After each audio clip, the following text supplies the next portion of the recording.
je voudrais vous parler du toucher vaginal parce que j'ai beaucoup de questions par rapport à ça. Beaucoup de femmes qui me disent Aurélie, moi j'ai super mal quand on m'examine, ça me fait mal, j'appréhende beaucoup aussi pour le jour J du coup.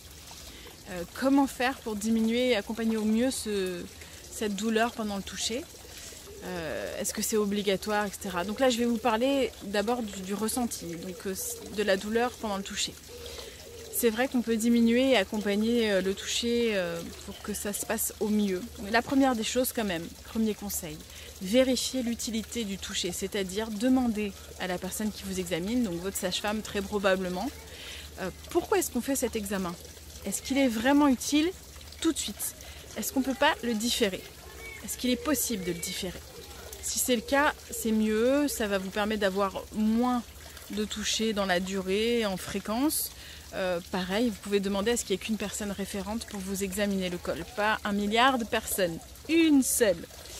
Le deuxième conseil que je peux vous donner, c'est que le col est en tout début de travail très postérieur, donc très en arrière. Vous avez le vagin, on examine et le col est très très loin derrière, donc on est obligé d'aller le chercher. Pour éviter que ça soit pénible parce que le col n'est pas très accessible et que du coup là on fait mal parce qu'on va chercher loin ce col, il vous suffit simplement de basculer le bassin en effaçant la cambrure du dos. Et pour ça, rien de plus simple, vous mettez les 2 poings serrés sous les fesses et vous allez effectuer ce mouvement de bascule qui va vous permettre d'effacer la cambrure du dos. La troisième chose qui me semble importante aussi, c'est de vous autoriser à dire à la sage-femme « Ok, on va y aller par étapes parce que là je suis crispée, je suis pas bien, je suis stressée et j'appréhende ce toucher.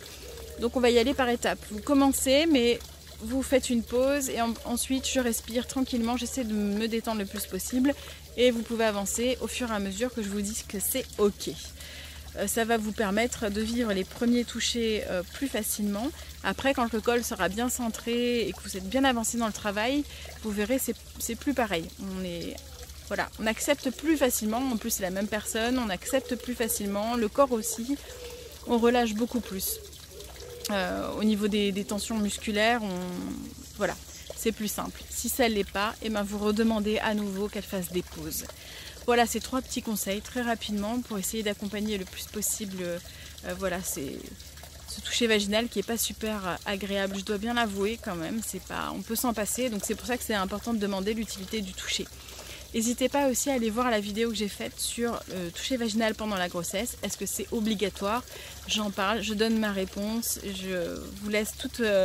je vous partage mon expérience et mon expertise par rapport à ce fameux toucher. Je vous embrasse très très fort, prenez soin de vous et n'hésitez pas à mettre en commentaire des questions pour que je puisse répondre aux prochaines vidéos aussi, de vous abonner à la chaîne et de me soutenir. Je vous embrasse. À très vite.